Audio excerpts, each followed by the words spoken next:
Saioagaz amaitzeko, luzaketa batzuk egingo dugu. Honetan, gure arnasketie kontrolatuko dugu, gure muskulen oxigenazioa errazteko, eta bi adibide jarriko dutez, luzaketak egiteko. Lehenengo, adibide, kuadricepsa luzatuko dugu, honetarako postura honetan jarriko gara, bai hormie edo edozein altzaile egiko dugu gure orekie laguntzeko, eta atzera botako dugu, modu honetan, luzeo guztize luzatzeko. Hemen arazoak dekozen pertsonien, ahal izango da lurrera etorri, eta postura honetan,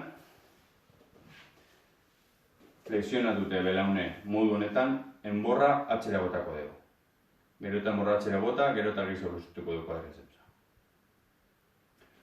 Hau inoztien, beste adibide bat jarriko dutxuet, iskiotibiala luzatuko dugu. Honetarako, jarrera honetan,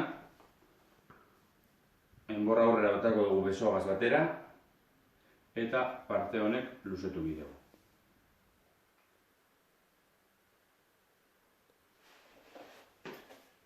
Adibidea bat amaitzuten, eskerrik asko, eta espero dugu laster ikusi ahal izatea elkar.